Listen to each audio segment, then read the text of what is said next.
when Noah was in Florida on vacation, I was putting the team on my back with content and views, and In the lab. You were while in the he fucking lab. while he was with his feet kicked up, taking a vacation, which I don't even understand how somebody could do.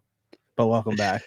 Thank you. Yeah, down in Florida for a nice little weekend getaway. Friend of mine is getting deployed, so it was like a last hoorah. No pun intended. But yeah, it was nice. It was literally mid to high 80s every single day. I didn't get too sunburnt, which was pretty cool. Um, I'm going to the but yeah, it beach was this fun. weekend, and it's supposed to rain, so that'd be cool. You better pack Um, your poncho. so I guess what do you want to do first? I just wanted to just chat a little bit about um, the NBA playoffs. I didn't have too much to say. Just wanted to Okay. give like a couple people that deserve their flowers a shout out. Um, Ant Edwards on the Timberwolves already up 2-0 on the reigning champ Denver Nuggets. That guy has been playing out of his mind.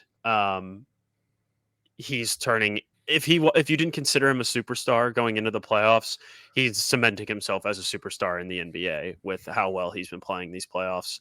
And he's been really fun to watch.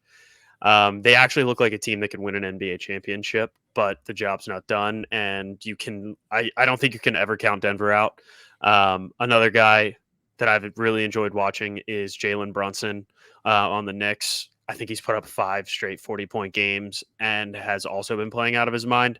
Um, Knicks are up 1-0 on the Pacers, and they're about to play game 2 tonight. So I'll definitely be tuning into that. My Orlando Magic hard fought series against the Cavs. They just didn't have enough. Absolutely terrible performance in game 7 by Franz Wagner, but time to get back into the gym and figure out that jumper, because that's one of the reasons they lost, is because they can't produce enough offense outside of Paolo. And then the Lakers with the gentleman sweep to the Nuggets. Ended up firing Darvin Ham, hand in pockets, probably for the best. But yeah, Can I'm I having say a fun something time about that? enjoying the. Yeah, go ahead. That's one thing that I guess I kind of great. Love Anthony Edwards, all that stuff's cool. He's making basketball actually fun to watch. So Yeah. good for him. The one thing that I'm gonna say is like how many coaches, players, different teams is LeBron gonna run through here at the kind of the tail end of his career and get absolutely zero blame for it? Oh, I think LeBron deserves blame for Okay. sure. Um, That's fine. I'm not saying you didn't say that. I'm just kind of saying the narrative is always somehow like this last like 2-3 years span, it's always a coach's fault, it's always another player's fault, and it feels like it never really falls on LeBron. I mean, I agree with you, and I see that shit is happening, but I feel like the real people that actually like kind of know what's going on know that it's not just these coaches that LeBron's dealing with. It's not just these players. Like, I think the Lakers had enough talent on that team.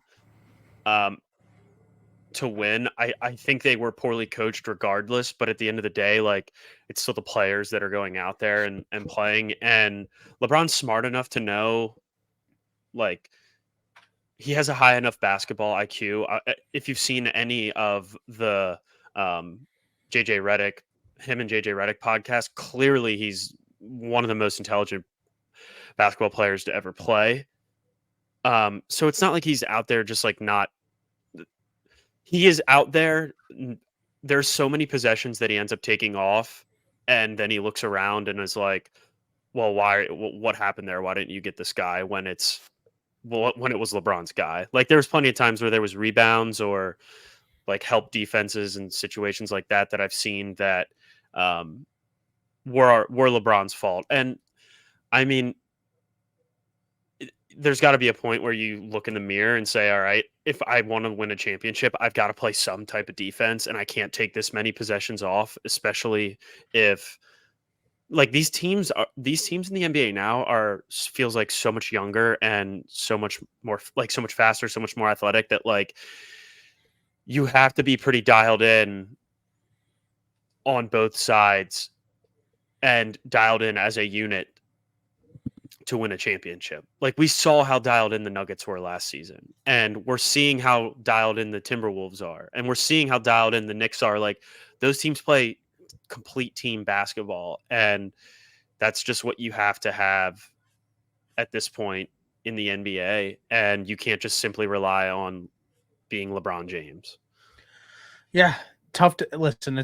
I say that by saying it's just hard to watch, but yeah, LeBron hasn't been doing himself any favors over the last few years by hitching his wagon of these players, and then as soon as it doesn't work out, it's the players' fault that he hitched his wagon to, and then it's kind of the same situation with the coaches. It always just seems like a constant blame game, and I personally would just really like to not see that in the back half of LeBron's career. But I mean, that's kind of what's been going on. It's like I unfortunate, mean, a little bit. yeah. I mean, to be honest, like to be brutally honest, the only way that the LeBron probably ends up winning another championship is if like he can really figure it out and not take that many possessions off on the defensive side. Because on offense, it seems like he's pretty locked in because he has to be because you're getting shit performances from D'Lo every other night. Anthony Davis has played out of his mind, but you can't just have one guy anymore. You kind of have to have like Four. you pretty much have to have like three guys that you can put up 20 consistently. It feels like to win a chip, at least something along those. Maybe not 20 exactly, but you have to have guys that are able to step up where you can get to a certain amount of points out of at least three players per night. It's kind of what it seems like. But yeah, I don't think he wins one unless like you drop him in like some crazy scenario.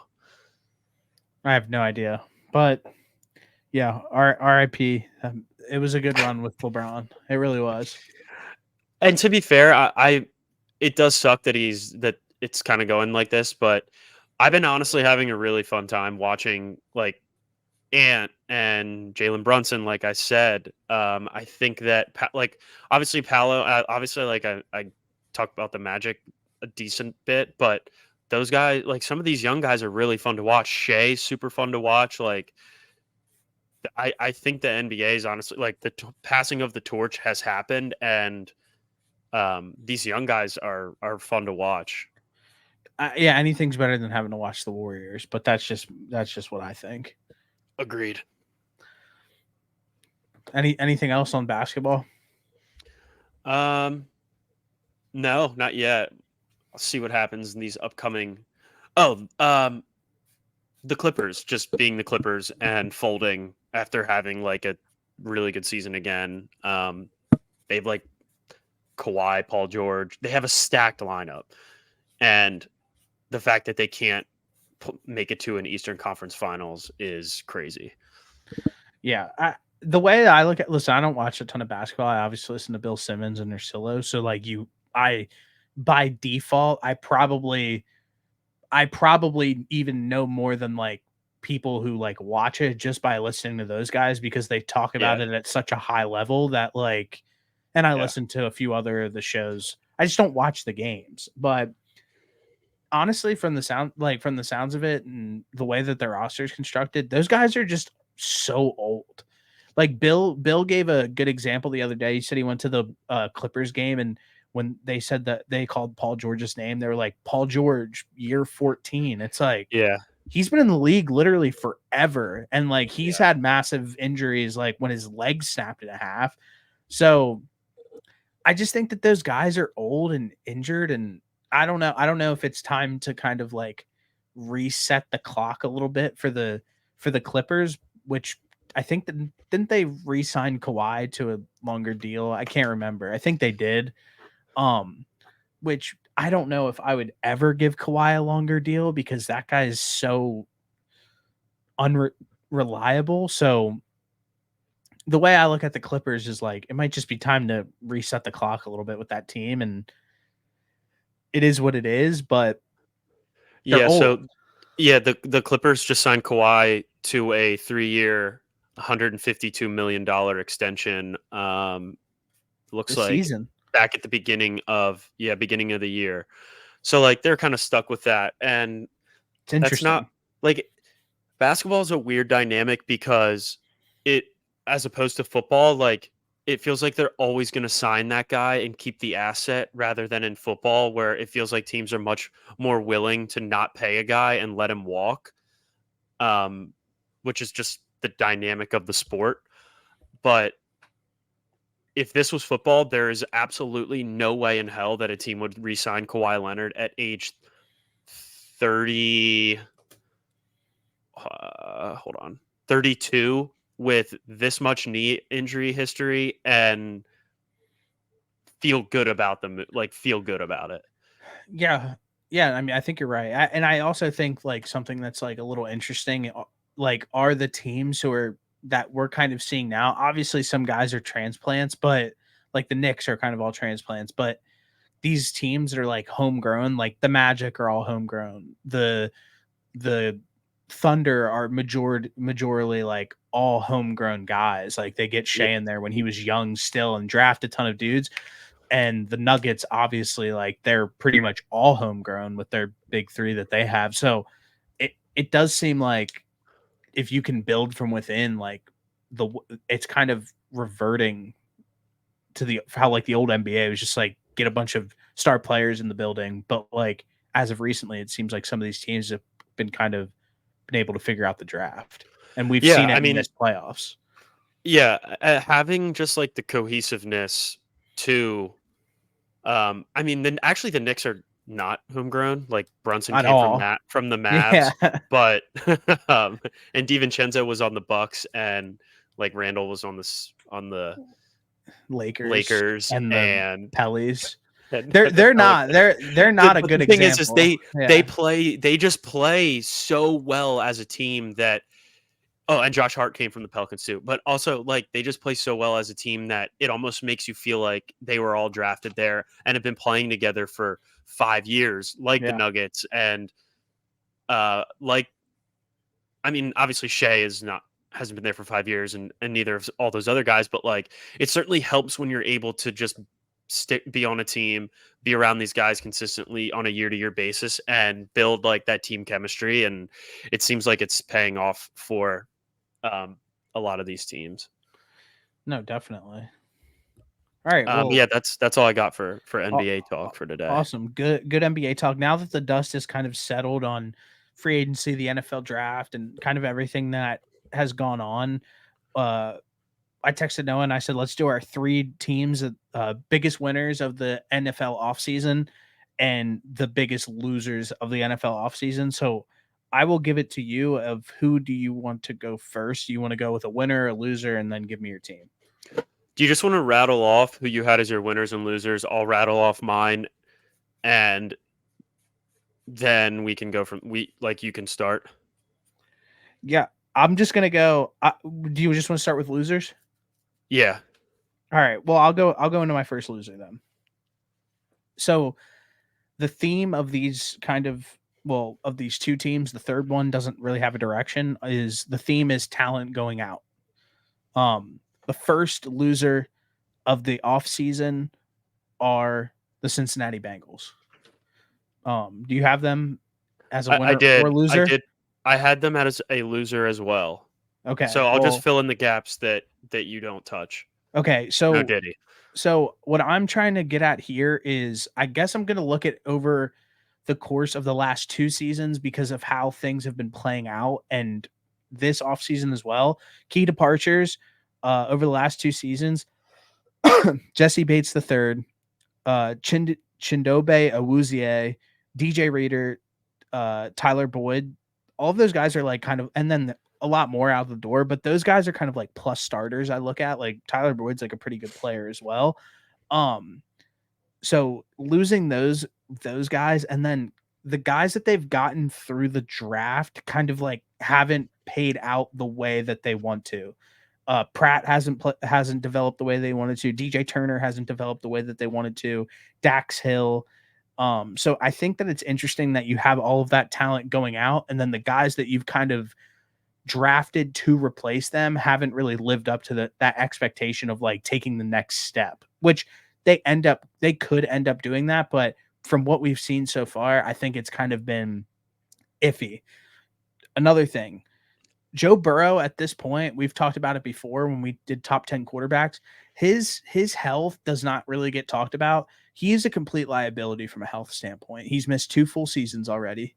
Or not 2 full seasons, but he's missed long Like periods 10 of games in each of those 2 seasons that he missed a lot of time in, yeah, I so think. he tore his ACL the one year and he hurt his thumb this past season, and those are two seasons that are out, and then last year before the season started, he had a calf injury and he wasn't able to practice throughout the entire preseason. And then the year before that, he got his appendix out, which, like, I mean, that's random. But at this point, like, I think that it's really fair to say that Joe Burrow's health is like it's questionable at best. Yeah, I completely agree with you. I brought that up actually to the only person I know that's a Bengals fan. Obviously, he didn't like that, but I did say that I think it's time to consider having a conversation about the health of Joe Burrow, um, and kind of just like how you feel about him moving forward. Um, Another thing that I just wanted to add is, um, he is currently going through rehab from that surgery, and like I understand, uh and I'm not surprised about this per se, but his comment was, yeah, like something along the lines of like, yeah, anytime you are in therapy or like recovering, like there's going to be some pain. That was his response when a reporter asked him if he had any pain like throwing the football. um He's like, I'm not gonna answer that. But anytime you go through like rehab, there's gonna be pain. That's like not a great response, I feel um like if I was in like if I was a Bengals fan, I would kind of be like, okay, What does that mean? yeah, like what's happening here? Like, are you gonna be okay? Are you gonna like be Yeah. able to start the season, or what's going on? So just wanted to throw that piece in there about Joe Burrow. But Yeah. yeah, I think you're spot on so far. And then another thing that popped up over this offseason, obviously the big overarching factor of the T. Higgins contract. They can't pay him. There's really no secret about that. Even past this year, past the franchise tag, they're not going to be able to pay him. So they're pretty much signing him on for a 1 year deal, and you're gonna let the asset walk for nothing after the season. The next thing is the Trey Hendrickson contract that he brought up that he wants to get traded as well. It's just interesting. Like, it seems like a lot of moving parts. It seems like a lot of drama in the locker room. And do you have anything that you want to touch on the contracts before I go on? But go ahead. No, I had both of those two things as pretty important and big reasons why I had the Bengals as losers. They just don't want to pay people, is what it seems. Like they've let a lot of really good players walk out of the building, but there's got to be a certain point where if you're not hitting on these draft picks and you have some guys that are playing well and aren't necessarily like old, you kind of have to be like, all right, well maybe we should pay one or two of these guys and keep them around. Like you can't you can, but it's not great. You're not going to have much success if you're just letting all the good players on your team leave, especially with a quarterback that's had some injury history. So so the way that the Bengals ownership group is like one of the poorest ownership groups in the Yeah, entire NFL, and the way that they handle all of their contracts is they backload all of them to try to pay them off. So I think the way that it's kind of set up, they're not able to kind of keep those big ticket guys. And I think that's kind of been the issue because they're like, oh shit, like we need to pay Joe Burrow. We need to pay yeah, Jamar Chase. Like Jamar Chase is on his 5th year option. He's gonna get a mega contract. Joe Burrow is gonna have a mega yeah, contract. And I yeah, think that it's one of those situations where they knew that those were going to be their core guys. And a lot of these guys that are coming in and out, they're like, okay, well, we kind of need to let them walk so we can be in a position to pay these guys when it's time. So I think that it's a double-edged sword. You know what I mean? Because we're sitting here yeah. saying like you can't let all that talent walk out of the building, but like in reality, like who They have knows? no choice. Yeah, they don't really have a choice. So another thing too is like I don't love a lot of these guys that they brought in. Like Orlando Brown, like wasn't really a good player for the Patriots. So why would I think that he's going to be a good player for the Bengals? Um, some of the signings that they did this offseason, Zach Moss, I mean, he played decent, but who knows what in a as a number one running back. Geno Stone, he had a good season last year, but it's not like he had a really good season for the Ravens, and the Ravens weren't like eager to keep him. They just let him walk out the door. Um, they signed Mike Gesicki. Listen, like Gesicki is a friend, love the guy, but at this point in his career, we kind of like know what he is, and he's kind Yeah. of like a downgrade slot receiver at best. Um, and then the draft, like you take Amarius Mims at tackle. Amarius Mims is a project. Everybody loved him. He hasn't played a lot of Yeah. football. Everybody knows that he's a project. Chris Jenkins, the D lineman from Michigan, I think he's decent, but again, he's a project. And then Jermaine Burton, the wide receiver from Alabama, again, like I just don't love a lot of these moves that they did this offseason and then the previous offseason and this offseason, letting all of that talent walk out of the door, the drama in the locker room with the contracts, Joe Burrow's health, the guys that they have drafted in the building are not developing correctly. So right there, the Bengals are my first losers. Do you have anything to add to that? Yeah. You obviously said they signed Mike Gesicki. They also re-signed Tanner Hudson, and then they drafted 2 tight ends. Yeah, So they've got 4 random. tight ends in the building right now. I don't really understand that. Maybe they're just gonna put all the tight ends in the world around Joe Burrow and just be 3 tight ends and Jamar Chase playing wide receiver for the future. I don't think that's gonna go all too well, but we'll see how that plays out. Crazy having that many tight ends on the roster. It's honestly, it's insane that AB didn't get a call. I agree. I agree completely. Antonio Brown or Adam Brenneman? Yes. Okay, both. Okay. Anything else that you want to add about the Bengals, or should I go to my second loser? No, you're good. Go. You can go to your second loser. My second loser are the Miami Dolphins of this offseason. One, they're officially entering cap hell. And then listen to this list of players that walked out of the building for that. Oh no, we lost him. List of players that left for the Miami Dolphins. What was that? We lost you after you said, "Let me read off the list of people that they lost." Let me read off the list of the people that they lost. Christian Wilkins, Raekwon Davis, Xavier Howard, Jerome Baker, Deshaun Elliott, Andrew Van Ginkel, Brandon Jones. Those Robert Hunt. Robert Hunt was a starting guard for them. Every other player that I just read off this list were starters on their defense last season. They also lost their defensive coordinator. And they lost Vic Fangio. So, okay, start with that. Like, one, that's insane to lose that much talent in the building.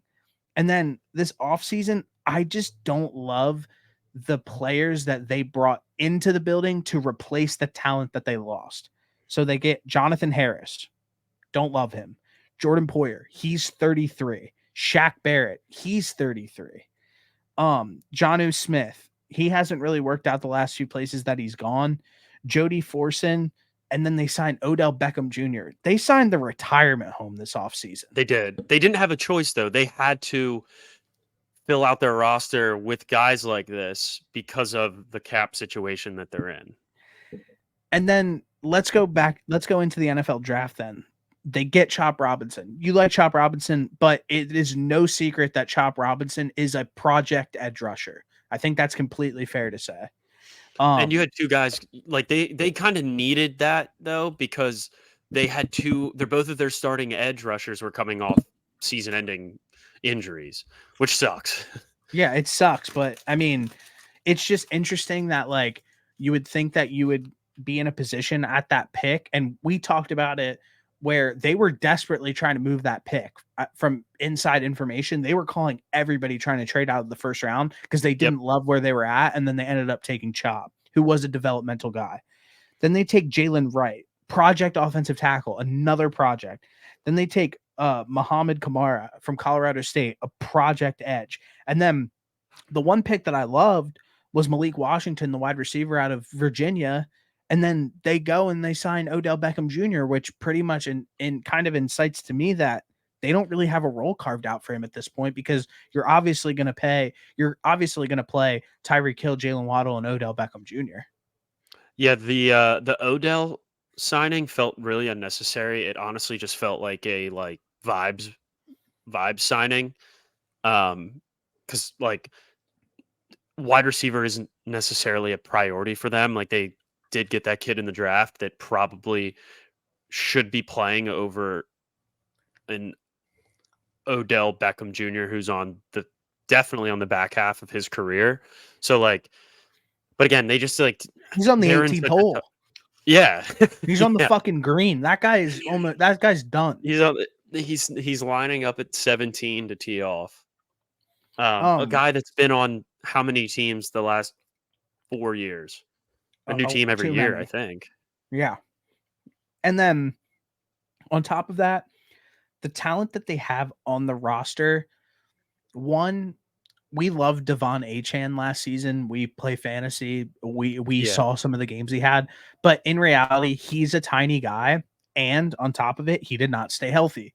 Raheem Mostert, their other running back. Raheem Mostert is the oldest starting running back in the entire NFL, and he has a long injury history. Tyreek Hill is the second most expensive wide receiver in the NFL. He's going to be 31 years old this offseason. And then Tyron Armstead, their offensive tackle, who they spend a lot of money on, that guy legitimately cannot stay healthy. He wasn't healthy with the Saints, and he has not been healthy since he's gotten to the Dolphins. So they already have, on top of the old pieces that me and you just said that they brought in, the guys that they have on the roster already are injury prone and old. Yeah. And then Yeah, that's not a great offseason. And then on top of it, on top of all of that that's going on, and the real reason why a lot of this talent has got out of the building, is because the Tua contract is the over looming thing over this franchise that they are going to have to get figured out. So it seems like that they're in a really bad spot from a roster perspective. What I think that we can feel good about their offense. I think that we can sit here and say, okay, everything works out, their offense stays healthy, we can feel really good about this But from the defensive perspective, I think it's extremely fair to sit here and say that this defense is like they're paper clips and gum. They're held together by nothing at this point. Yeah, their motto coming into the season is probably going to be like, "Hey, let's try and score 45 to 50 every game and see where that puts us." Because what are you supposed to do when your defense is that bad potentially? Score 50. So Yeah, like what are you? You have no other options. You have you put all of your chips on the offensive side of the football, and you're just gonna have to hope and pray that Tua can stay healthy, that Tyreek Hill can stay healthy, um, and hope that you can score 7 touchdowns a game. yeah, so again, to recap, lost a lot of talent on the defensive side of the football, who were plus starters for them, who played in every game last season for them.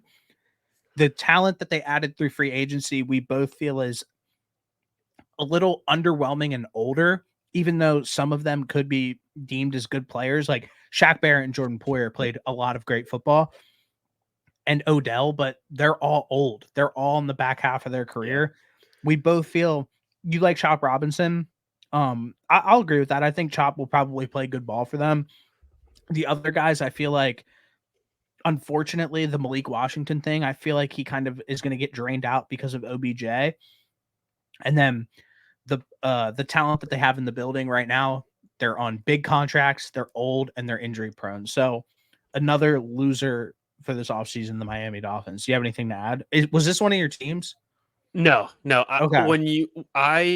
When you sent me your list, I tried to. Besides the Bengals, I tried to not mimic you. I agree with who you are about to talk. Who else? You're about to talk about. So I kind of just tried to find 2 other losers that weren't exactly the same as yours. Okay, do you want to give your next one? I thought you had the Dolphins too. That's why I started ripping it.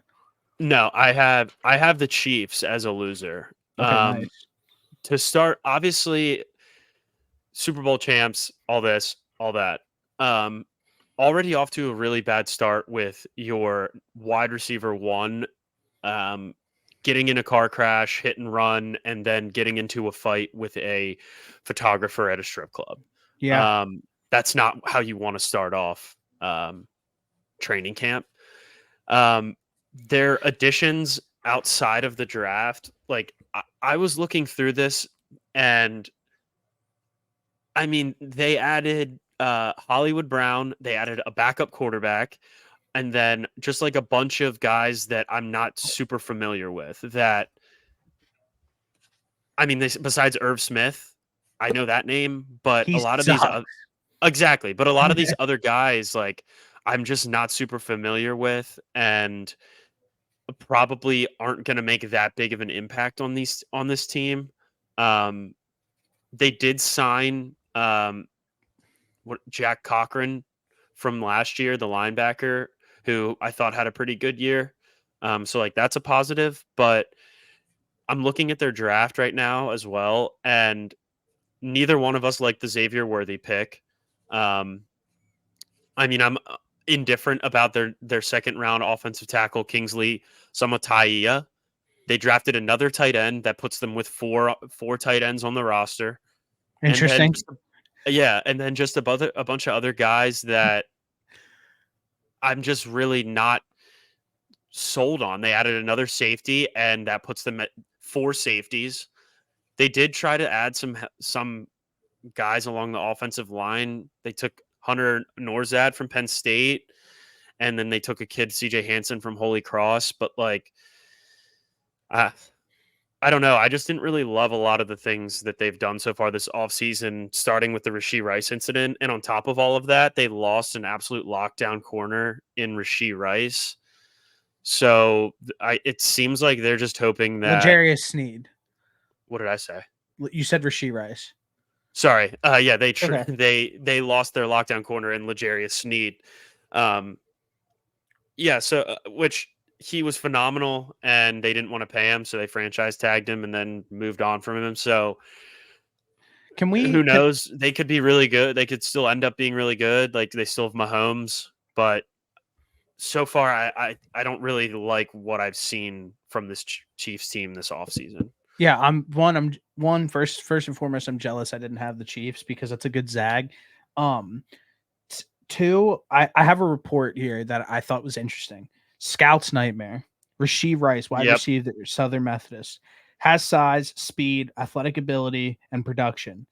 To be a high draft choice, at least one team, however, has removed him from his draft board because he was of his behavioral issues. He's talented, but not a good dude, one personnel director said.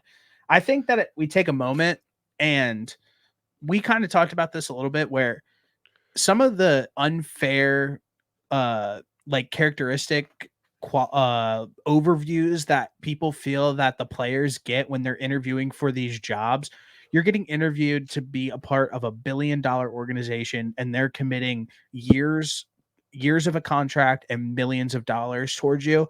There is going to be some real deep digging on you because it is a job interview like none of us will ever experience. So when these reports come out, a lot of these guys do a lot of research, a lot of on their background. And if that's what's going on, that's what's going on. We see what's happening with Rasheed Rice this offseason. I sent this to somebody that works for the Miami Dolphins, and they said that this was somebody that was completely off of their board because he was a bad character guy. So I think that it's interesting that that report kind of came out, and then you're hearing some other teams around the NFL being like, you know what, yeah, like we knew that he was a bad character guy, and now we're watching it play out this offseason, which is crazy. Yeah, I mean, cheers to that scout personnel guy that saw all of this. It's unfortunate for Rasheed Rice, but like you don't have to let's shrink say face and hit and let's say run. that me and Noah want, we hope Rasheed Rice is the best wide receiver to ever play the game, and that he never gets in trouble and doesn't do stupid shit, but like we can't control what he does. Correct. We're So just yeah, talking about the facts. Yep, I got the Chiefs as one of my off-season losers. Nice, good one. All right, do you want to go again? Yeah, the other loser that I had was the New Orleans Saints. Um, Ooh. I also didn't really like they needed some help along the offensive line and along the defensive line too, probably because their defensive line was kind of getting old. Um, they added Chase Young along the defensive line. I can't remember what the contract was, but I think my initial reaction when I saw that was like, that might be a little too much for a guy like him. I'd have to go back and look, but other than that, they didn't really. They tried to help out on this offensive line. They signed a couple guys here in free agency. One of the guys here is Ali Udo, who played for the Vikings last year. Tore his what is it? He tore his quad, so he started for the Vikings, and I'm assuming that the thought process is, hey, he can start for us, but probably not a great start coming off of a torn quad. I do like the kid they drafted out of Oregon State, Talise Fuaga. I think he's going to be good, but they ended a couple of their other draft picks, Kool-Aid McKinstry in the second round. Um, that guy is either going to be a lockdown corner or will be off of the Saints 3 years. So there's that. And then they took Spencer Rattler in the fifth round, which I get it. It might be worth taking a flyer on him in the fifth round, but realistically, they're stuck with Derek Carr for R- however long, and that I guess trying to get a guy in the draft with a potential upside maybe is their best bet as far as trying to have another quarterback. I mean, they also signed Nathan Peterman too, and that guy might be the worst NFL quarterback I've ever seen. But I think it's safe to say I don't have the exact numbers. It might be a good episode to do at some point, but the hit rate on a quarterback taken after the fourth round is like they like are usually like it never happens. So I think it's pretty safe to say that like Spencer Rattler probably won't play much football in the NFL. yeah, I completely agree. And honestly, he could have been a guy that you didn't. They had 3 fifth round draft picks.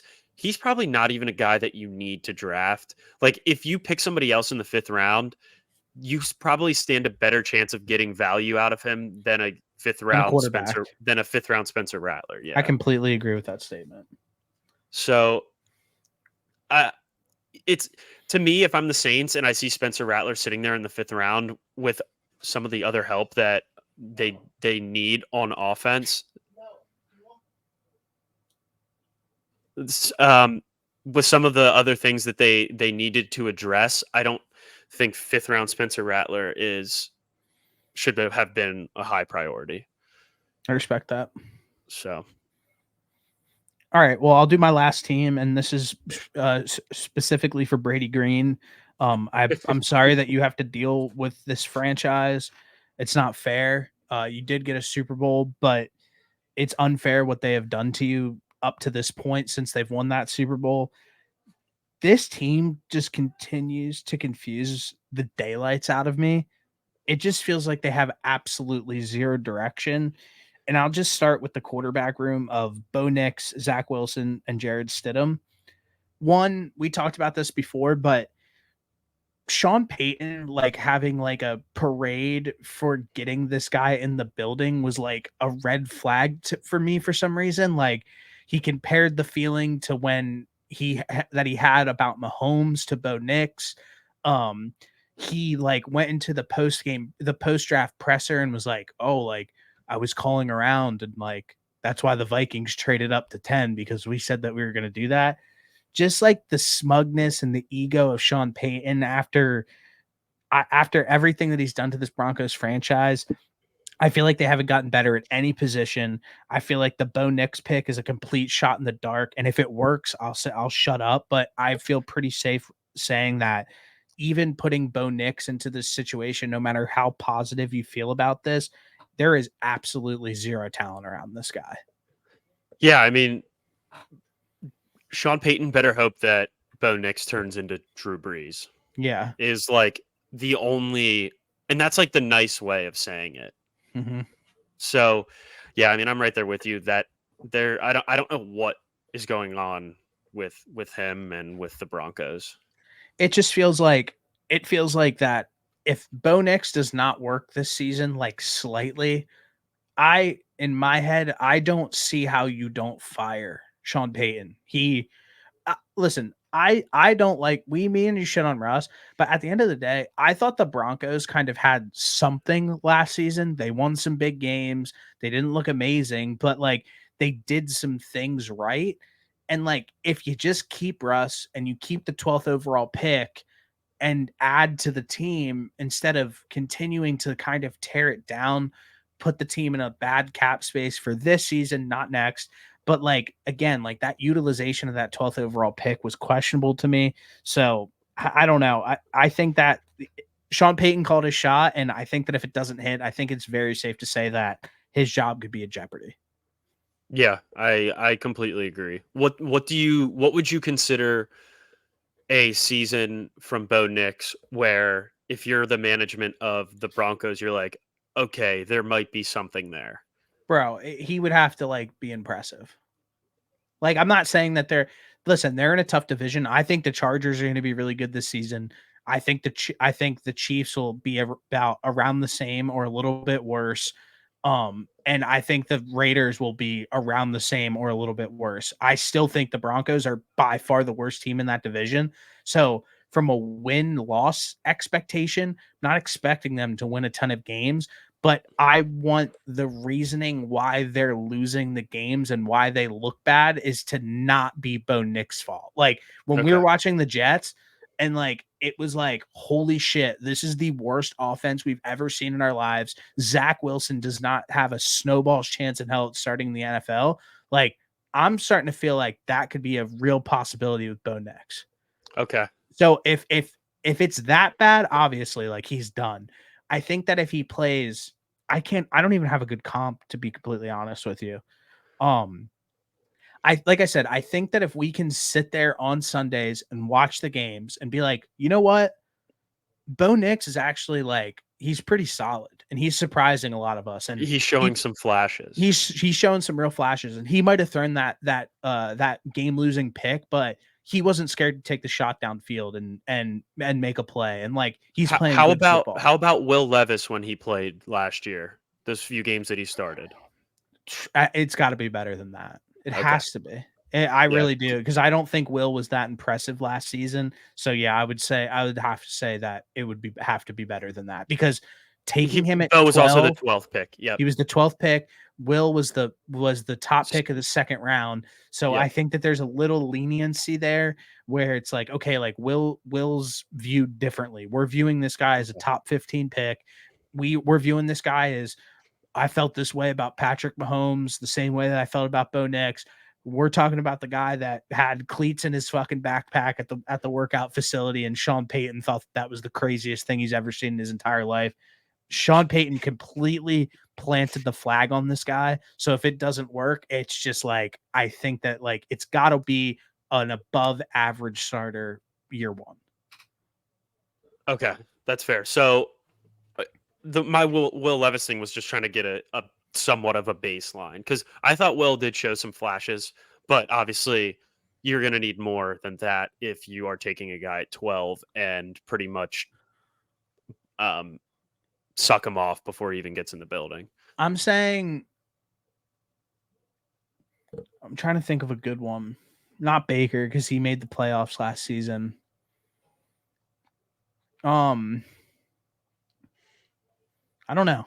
It's a hard comp because I don't think any like the reason why it's hard is because nobody is in the situation. It feels like the No. Broncos just feel like a bad situation, like where like it's either it has to work or it's going to be really bad. Like it's that there's really no. It feels like there's no in between. But that's my third team. What's your third team? Sorry, Brady. Oh no, I that was all three of my teams. We both had the Bengals. I had the Saints and the Chiefs. Okay, nice, perfect. So, do you want me to go first on the winners, or do you want to go first? I'll go first with the winners. The one winner that I had, my first one was the Raiders. Nice. I really liked the guys that they brought in the off season as far as signings go. Um, I think they brought in Gardner Minshew, Alexander Mattison, and Christian Wilkins. Now, I don't think Alexander Madison's a guy that's going to go in there and light the world on fire, especially if you had Josh Jacobs as your running back before. But Fair. I think he's a feasible NFL running back, and um, he doesn't have to do too much in that offense. I don't think. I think they finally brought in a quarterback that, although Gardner Minshew is a game manager, he's probably the best backup fringe starter game manager type quarterback that you could have if you're looking for like a branch quarterback into your future, even though the Raiders don't have a guy they're waiting to start, if that I think makes that's any fair. sense. So and then you had Christian Wilkins, who is a phenomenal defensive tackle to put on the same defensive line as Max Crosby. So Yeah, good I luck. like that too. And then in the draft, they added Brock Bowers, who a lot of people had him as a top 5 player talent in the draft. So you put him on that offense. You've got, what is it, Michael Mayer as your other tight end. You got Brock Bowers, you got Devontae Adams and Jacoby Myers. I don't think that offense is going to light the world on fire, but I think from an offense, like from a off-season standpoint, like I really like what they've done so far. And then they also added Jackson Powers Johnson to the draft too, who um, a lot of people liked as potentially the number one. Was he the number one center off the board? I think he was. It I wasn't the mean, kid from Pittsburgh, I was thought he it? was going to be a first round pick. I mean, Yeah. So either way, they boosted up their O line. They got another weapon on offense. They finally have a competent quarterback in there. Um, and they added a really good player along the defensive line. So I really like what the Raiders did this offseason. yeah, I like that. My first winner of the 2024 offseason, Arizona Cardinals.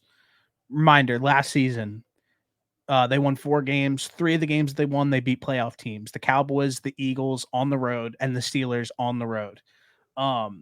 So those are 3 quality wins. Let me remind everybody a little bit about K1. When he's healthy, he's a top 10 quarterback. Don't tell me otherwise. 2021 season, they started 9-2. He banged up his ankle. They finished 10-5. I think a lot of that was just like health. Cliff Kingsbury, obviously. And then through the draft, last year's draft, they nailed all of their picks. They were all starters for them last season and played above expectations, slept on starters. Take Marvin Harrison Jr. I can't talk about that guy enough. He's my new favorite player in the NFL. I bought his jersey. I'm gonna wear it in my front yard and throw a football up in the air and catch it. They Which one did you get? he's a white one. He's just a lock. He's a lock to be an all-time great. Like nobody can tell me otherwise. And if he isn't, then I'm gonna be in complete shambles. Um, Darius Robinson from Mizzou, I was big on him. I had him going first in my mock. I didn't think the Cardinals would get him. I'm happy they did. Um, and then Max Melton, the corner that they took in the second round, when he got drafted, Saban and Bill Belichick were like, what a great pick. He reminds me a lot of Darius Slay. But I will say that like when you have Nick Saban, who's the king of defensive backs, and Bill Belichick, who's also the king of defensive backs, kind of have high praise for a guy, you gotta have to like that pick. With all of that being said, I love all of the talent that they brought in. They got Trey Benson, James Conner's good. Trey McBride popped at the end of the year. Their defense is feisty. Their offense is fun to watch. This is my sleeper playoff team for the 2024 NFL season. People might say it might be a little bit too early, but I just think that the Seahawks take a step back. I think the Rams could take a step back. And obviously, like we sit here and we think that the 49ers are going to be good, but they're always an injury away from having a teeter-totter season. So I think that division's a little more competitive than people are giving it credit for. So if the Arizona Cardinals stay healthy, sleeper playoff team. K1's back. I like that. I don't know if I placed a bet on the Cardinals or not already, their win total, but that's gonna have to be one that I look into. Yeah, their win total I want to be was on the right side of history. their win total was 5.5. I took that right away. It's at 6.5 now. I just think the Cardinals last season, like I said, I read off those 3 wins. They beat 3 real playoff teams last season. I mean, people can say how they feel about the Steelers and the Eagles close to the end of the season, but like at the end of the day, they made the playoffs and did their thing. So, yeah, shout out to the Cardinals and Monty. All right. So far we've got Raiders, Cardinals. My second team, Pittsburgh Steelers. I'm about to get off. So hear me out. I think that the fact that all right. So for starters, they added Russ for super cheap. They traded for Justin Fields, both of which are better quarterback options than Kenny Pickett. They Fair. signed Patrick Queen, and then they just signed another wide receiver today, but it's like another wide receiver 3, Scotty Miller. Whatever. And then they drafted Troy Fontenot, Zach Frazier, Roman Wilson, a guy that we both liked, and Peyton Wilson. I think that's 4 really solid draft picks. They bolstered their offensive line, which they needed help with. I think, and then they got a guy in Roman Wilson who we were both pretty big fans of when we were texting back and forth, who had a really good season on a team that didn't throw the ball a ton. I think he's going to be really solid. And then Troy Fontenot, obviously, we both really liked him. And then Peyton Wilson, the linebacker out of NC State. He was one of the top available linebackers, probably the second best one, although it was a weak linebacker class. But I've really liked what the Steelers have done. That's fair. And I think that they've only made really, really good moves this offseason. So either way, they're going to start off with Russ at quarterback, who is on a very cheap 1-year deal, or they're going to have Justin Fields come in there. I should deduct them for the fact that they said that they might have Justin Fields return kickoffs, but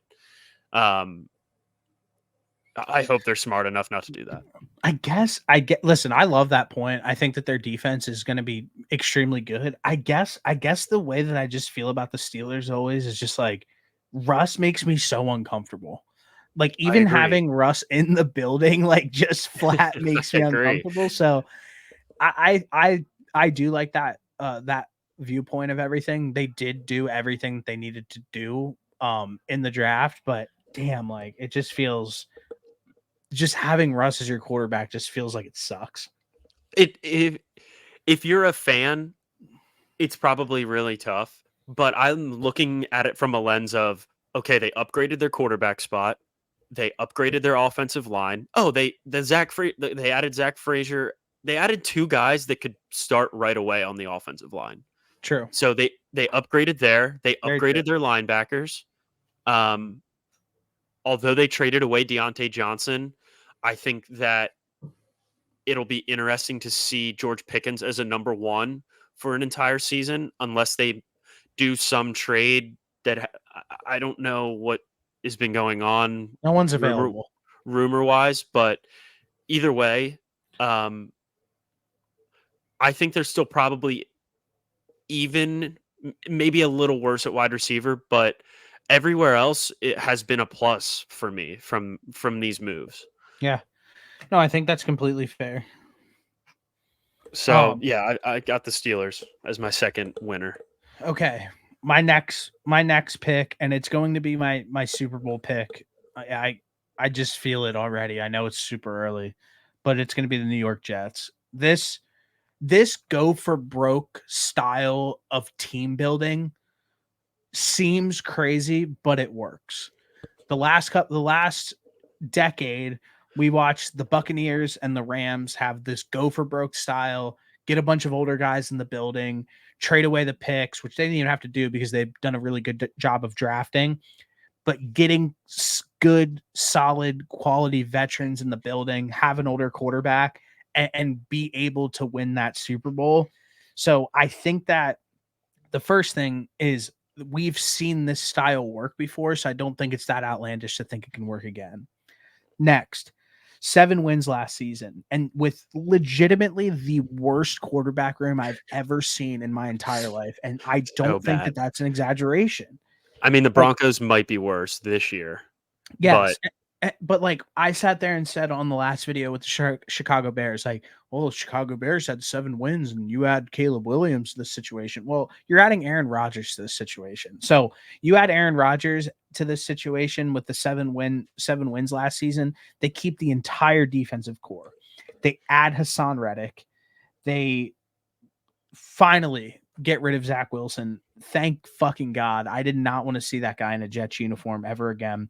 Add Javon Kinlaw, who is an old first round pick from the 49ers, but he's played in a lot of big games. Brees Hall's a top. that's the guy that got into a fight with Big Dom at the Eagles game, No, that was right? yes. Okay, yeah, that guy flies around. Brees Hall, top 3 running back in the NFL. If you don't think that, go watch tape. You're wrong. Garrett Wilson, top 10 wide receiver in the NFL. If you don't believe that, go watch tape. You're wrong. You add Mike Williams. Listen, I don't like Mike Williams. I'm very weary of him, but the idea of Mike Williams being a 6'4 deep threat, lob up, go and get it guy for this team, I love it. Malachi All you need Corley is him to stay healthy, like for one season. for the playoffs, not even the regular season. Yeah, Malachi Corley, out from the Hilltoppers in Western Kentucky. I that kid's a love baller. I love this guy coming out of the draft, and they added him. Love it. Then you go in free agency, you get Tyron Smith, you get Morgan Moses, you get John Simpson. You took building that offensive line up and beefing it up extremely serious. Even though there's some health concerns around some of these guys, I still like the move. And then you draft Olu Fashanu, who you're really high on. I think that he's going to be really good. I just think that you look at all of these moves, you add a healthy Aaron Rodgers back into the situation. You have 2 top tier weapons for him. You beefed up that O line, and you have automatically a top 3 defense in the entire NFL. This is the go for broke style team building, and I think that they win the Super Bowl this year. I mean, everything you said, I agree with. I think they had a great offseason. I mean, the biggest thing is Aaron Rodgers. If you get Aaron Rodgers in there and he's healthy, they go far last year with that team. And I think from a personnel standpoint, they're only going to be better this year. And like you said, I think they won 7 games and had legitimately like a terrible offense. One of the worst that maybe not like statistically the worst, but from a viewer standpoint, it was Awful. horrible to watch. The only bright So spots on that offense from a week to week basis was they would literally just like give it to Brees Hall, like throw it to him or pitch it to him and be like, dude, please, for the love of God, do try, something. yeah, please try something. Please go Also, on. also, I think another really good point to make in this situation with the Jets is that they're going to have an extremely easy schedule. The Big 33 and Sharp analysis came out that they're going to have a top 5 easiest schedule this season. They think about their division. The Patriots. I don't think anybody's taken the Patriots as a serious contender this year or a serious team. So I like that matchup against them. Me and you just talked about how we thought the Dolphins were one of the biggest losers of this offseason. I like the matchup against them. And then you watch what the Bills did with their offseason where they stripped down this entire team, where I think that they stay around the same or take a step back. And I think that the Jets are the clear favorites in this division right now. Yeah, I mean, I agree with you. I think it's probably their decision or their division to lose. Yeah. Obviously the Bills still have Josh Allen, and I can't ever count that guy out, but from a total roster standpoint, the Jets are significantly better. Yeah. Hey, we'll see. I'm gonna place a future on it, but I don't know, man. I just feel good about the Jets this season, and I was a hater on them last season. I was right, but for the wrong reasons because of Aaron Rodgers getting hurt. But this season, I'm all in on this team. Side note, the Yankees are the Astros 4-1. Aaron Judge just hit a home run to center field. Suck it. Nice. Suck it, suck it, suck it, Houston. All right, sorry. Go ahead. You can go ahead with your third team. All right. To no surprise, my final winner of this offseason was the Philadelphia Eagles. Okay. From a roster standpoint, this offseason, they extended pretty much everybody. Landon Dickerson, Jake Elliott, Devontae Smith, AJ Brown, Brandon Graham, Jordan Mailata. They signed in free agency Saquon Barkley, Bryce Huff, CJ Gardner Johnson, and in the draft, 3 guys that I really liked were Quinyon Mitchell, Cooper DeJean, and Trevor Keegan. So I know at the very beginning of all the draft stuff, I did not want Cooper DeJean. Um, I think being able to get that guy in the second round is the only reason that I am okay with it. I would not have wanted them to get him in the first round. I liked Terrion Arnold as my favorite corner in this draft, but I had Quinyon Mitchell right behind him. Um, they're doing everything that they can to address how god awful that secondary was last year. And I think that with the guys that they brought in, if it's not any better, then it's going to be a long season. But they brought back CJ Gardner Johnson, like I said, and then they added 2 guys in Quinyon Mitchell and Cooper DeJean that are going to come in and start play right away. The kid Trevor Keegan was a guard from Michigan. They drafted him late. I'm not going to lie, I don't know a ton about the kid, but from watching Michigan's offensive line, they were so dominant, and it felt like if you took any player on that team, that on that offensive line especially, they were going to be somewhat of a good pro. And the fact that the Eagles still have Jeff Stoutland out there as their offensive line coach, I absolutely love it. They did take a flyer on Mekhi Becton. I'm not super hopeful that anything's going to come from it, but at the deal that they got him at, I think it's like 1 year, a couple mil. I think it's certainly worth seeing what you could get out of him with one of the best offensive line coaches in the NFL. So, like I said, my expectations for him are not ridiculously high, but I don't hate them taking a flyer. With all of that being said, and all of these positive moves, the Eagles have to win like 13 games and play, and if not win a Super Bowl. Otherwise, it might get ugly because they added too much talent. They extended too many guys for this team not to be successful. Yeah, I was just about to say that. One thing that a lot of like Eagles fans and people that I haven't like seen talk about like overly enough, I feel like you lost literally the best center of all time Yeah. to retirement, which is crazy to think about. And I don't know how much that affects you or whatever, but I think it means something. It definitely sucks when you lose a guy like Kelsey, even if he isn't the best.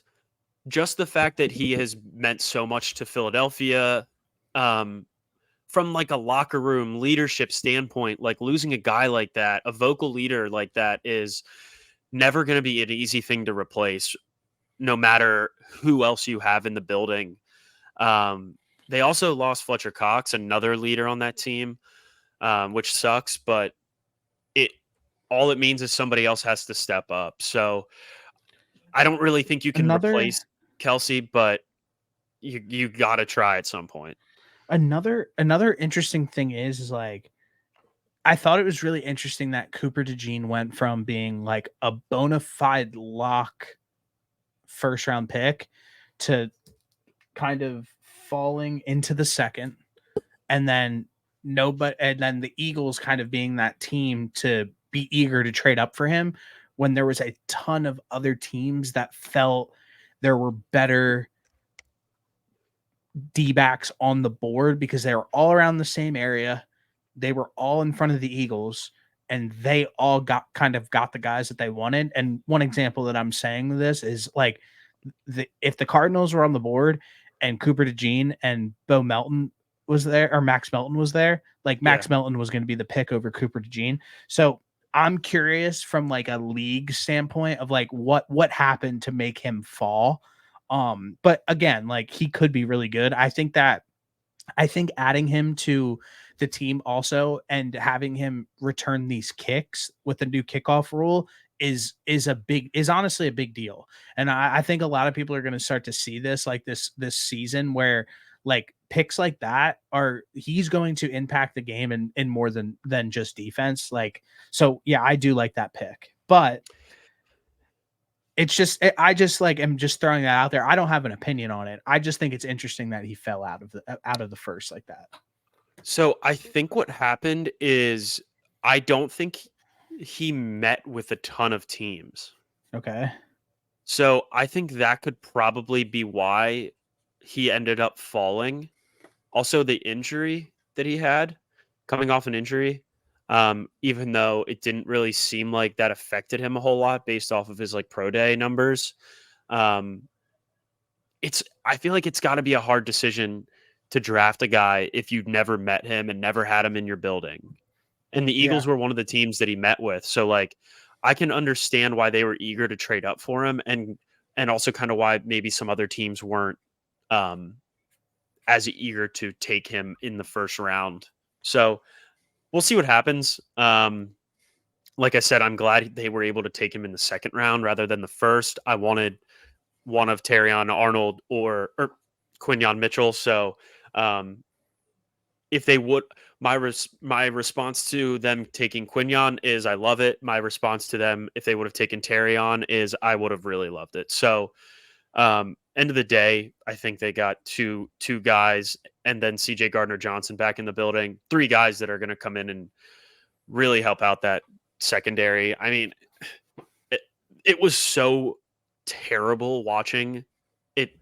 They had to make any and every move they could to try and improve that secondary, and I think they did a at least what seems to be a great job doing so. We'll see how it plays out. Yeah, I completely agree. And like you said, this is one of those teams where one, if there's any struggles and it's such a high variance team. If there's any struggle throughout the course of the season, they're going to completely implode because there are a bunch. And this is listen, this is I feel like this is a completely fair statement to say just because of how things went last season. It feels like if any adversity gets hit, they all like something happened in that locker room last season where they all started to turn on each other. Whether people like to hear that or not, like it was just Kenny Gainwell like literally just came out in an interview yesterday and said like hinted at that basically happening. okay. I didn't see that, but so I'm a little bit worried from like that aspect where like I hope that they're not like a group of like mental The uh group of divas. yeah, a group of divas where like that's going to be an issue. And then on top of it, like the media calling for Sirianni's job, um it just there's so much. So I guess my question to you is like, what is a successful season for them? Win loss wise in the regular season, I think doesn't matter that much as long as they're winning 10 to 12 games and they're in the firmly in the playoff picture with no like sweat on that. But like when I think that they get into the playoffs, I think that the only way that you can deem this as a successful season is if you play in the NFC championship and it's a close game and you lose it or you win it. What do you think? Yeah, I think that's completely fair. I think for it to be considered a successful season, the bare minimum is making it to an NFC championship. I mean, they have so much talent on the It's offensive side of crazy. the ball. It's absurd. And we can get into that later, like once we get closer to the season. But It's crazy, bro. it's sick. It's It it's a honestly lot. feels like when you get when you're playing Madden and you're just like, all right, well, let me just force trade for this player and extend this player forever and extend this player forever. And then oh, we were able to get like what a lot of people had as the number one corner in the draft. Sure, let's bring him in. Like it's I don't know how it played out like this and I'm trying to stay calm, but Listen, a lot of pressure. it, That's all there is to well, it. so much pressure. That's all there is to it. So, all right, my third and final team that I had is the Colts. 9 wins last season, and this is literally just like a Shane Steichen play where Shane Steichen automatically just became one of those coaches where like you had to respect him, and they were a mistake on fourth down away in the last game of the season from being a playoff team with Gardner Minshew. So Yeah, crazy.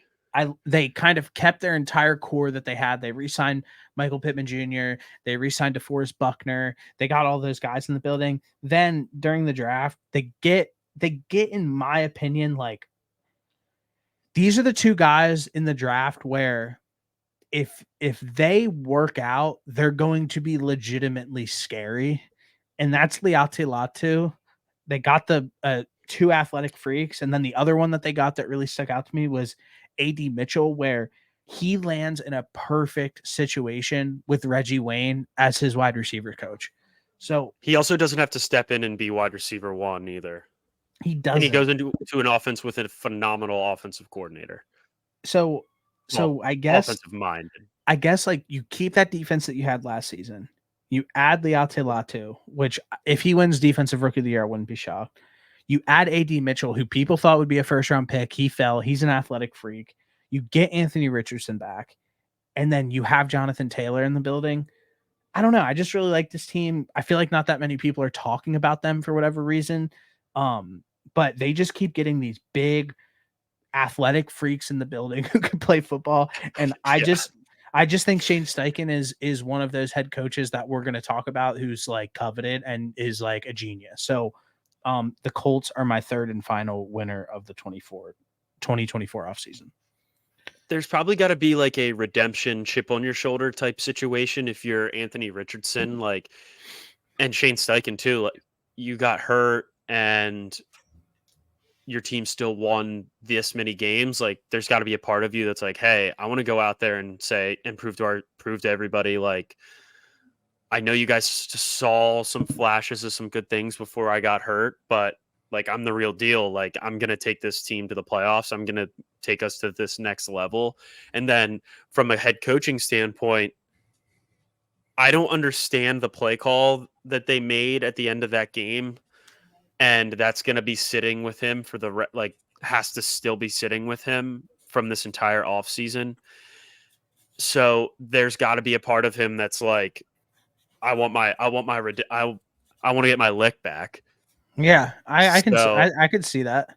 there's part of me that sees both of those two things kind of playing out. And if those two guys that they took and AD Mitchell and Latu end up working, like, it might get scary out there in Indianapolis. I completely agree with you. So Who plays tight end for the Colts? I can't remember. Do you know? Jelani Woods and Okay. Mo Alley Cox. Nice. Nobody crazy, but No. I just Rose just FaceTimed me like during recording this. I texted her and I said we're recording, and she is requesting that at some point we record the Drake and Kendrick beef. I don't want to do it right now. Well, we can't obviously right now. I'm just saying, like, she said, "Why'd you do the Future and Drake beef, but not the Kendrick and Drake beef?" Which is a Tell fair her question. It's a fair it is a fair question. question. I totally agree. I welcome questions like that. Yeah. So what's But your I also response? haven't eaten dinner, but Well, I'm not doing it right now because I have to I have to brush my teeth and go to you bed. have to play the show. I have to play MLB The Show, so we'll do it at a later Uh, date. But I'm just letting you know it's getting requested. all right. I'll have my notes in order. All I'll have right, my notes in perfect. order for you, and And don't be a homer, like you were I already being a listen. homer over text today. I was not. I don't. I felt like I responded in a fair manner. And you have to address Drake climbing the buildings and all that stuff too. I will. All right, well, I will. I will. good episode. I'm about to throw this up, so I'll see you soon. All right. Go See you, Birds. brother.